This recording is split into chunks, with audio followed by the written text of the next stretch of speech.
Now at 7, it became one of the most notorious hangouts for some of South Florida's shadiest characters in the 1980s. The Mutiny Hotel in Coconut Grove hosted wild parties attended by cocaine cowboys, hitmen, gun runners, and movie stars. Now we're learning more about the Mutiny from a new book that may be coming to a theater near you. Joining me tonight is the author of Hotel Scarface, Roben Farzad, who grew up here in South Florida. Nice to see you. Pleasure to see you. I think you're cited in the book also. You've been to so many different newspapers and news stations. Well, I have been working here a long time. You're a historical figure I just yourself. want to say how much I love that Miami sweatshirt. Oh, thank you. I wore it just for you. All you need is a turnover chain. All right. Let's go back to the 1980s. Sure. I lived here, you were much younger, but let's take the audience back to the 1980s. What was going on in Miami during that time period, and specifically, what was going on at the Mutiny Hotel in Coconut Grove? If you rewind back to the 70s and the early 80s, just go back and look at a photo of the skyline of Miami. There's one building, maybe the SunTrust Tower. South Beach had not arrived. It was kind of one big old age home neighborhood. The one hot spot where celebs would come to, where dopers would go to, where Venezuelan oil money would go to was right on the corner of South Bayshore Drive, the Mutiny. And, you know, it also had a recording studio next door where the Eagles recorded. Stevie Nicks would show up. You named them, Crosby, Neil Young. It was kind of like our Studio 54 in the absence of everything else. And what about the criminals that were there, the drug dealers, the cocaine cowboys? Who were some of those guys? Well, you had you're familiar with the $5 billion cash surplus that the Federal Reserve of Miami had at the turn of the decade in 1980. That's just a crap ton of money. You need to spend it. For example, on pouring Dom Perignon down your hot tub. That's where you would go to spend ostentatiously, and the party girls would see you, and the celebs would see you. Money was no object. You'd park your car in the front. So to the extent that this town was really overrun with hot cash, this was its primary saloon that had everything for sale.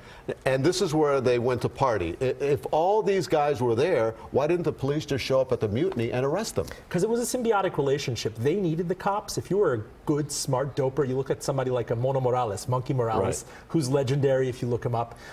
He knew to play the tres letras against one another, the DEA, the FBI, the MPD, you know, the IRS even. You were always informing. And with the Cuban Mafia, it was told to me that it was nothing personal. You did it out of self-preservation. And similarly, if you're the cops, morale is awful in 1980, 1981, where we become the cocaine and murder capital of the country. You needed informants, ideally non-violent dopers, to tell you who the most murderous people were. Tell me, Roben, about a character in your book who became the inspiration for Tony Montana in the movie Scarface. You know, I look at somebody like a Mario Tabraui, which, you know, he's a wildlife-loving kingpin. He now owns a zoo in West Miami-Dade. He looks like Tony Montana when I saw him. I mean, the picture that he shared with me from 1979, I could see how Oliver Stone and Brian De Palma go there and decide to make a composite of all these people. Having said that, you know, 35, 36 years have since passed since Scarface, and how many Cuban dopers, ex-Cuban dopers, have said, you know what, he's based on me. So you know you're on to something if more than 5 or 6 people say that. And I know there's still a Mutiny Hotel in Coconut Grove, but it's not the same building. Yeah, I mean, this place was abandoned at the end of the 80s. Hurricane Andrew did a number on it. I saw it in 94. It was gutted in the late 90s and opened up as a kind of a corporate hotel. There's still certain shadows of its old self. The club is not there anymore, maybe the shape of the pool. There was a staff reunion in March, and one of the hostesses, she's infamous in the book, Mutiny Molly, insists that the lobby smells the same.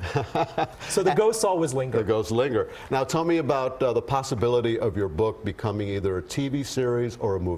Yeah, there were so many things I had to leave on the cutting room floor, so many stories to kind of cram this into a kilo-sized book, if you will, 320 pages. So I was looking for some sort of multimedia second life, and we got really lucky with Stone Village Productions. They did Empire Falls on HBO, Las Vegas on NBC. They've adapted many books like Love in the Time of Cholera or The Human Stain. So we're going to try to shop a premium cable or TV treatment of this. So fingers crossed. I can't wait to watch it. Roben Farzad, thank you very much. Eliott, and you're here for the Miami Book Fair. We should plug that real quick. I'm here, yes, Sunday at 4:30, presenting at the Wolfson campus, and would love to see you. You go to hotelscarface.com if you want the book. I sing, I tap dance, I do everything. A uniquely Miami story by an author who grew up here in South Florida. Thank you, Roben. Thank you, Eliott. CBS4 News at 7 continues in 1 minute.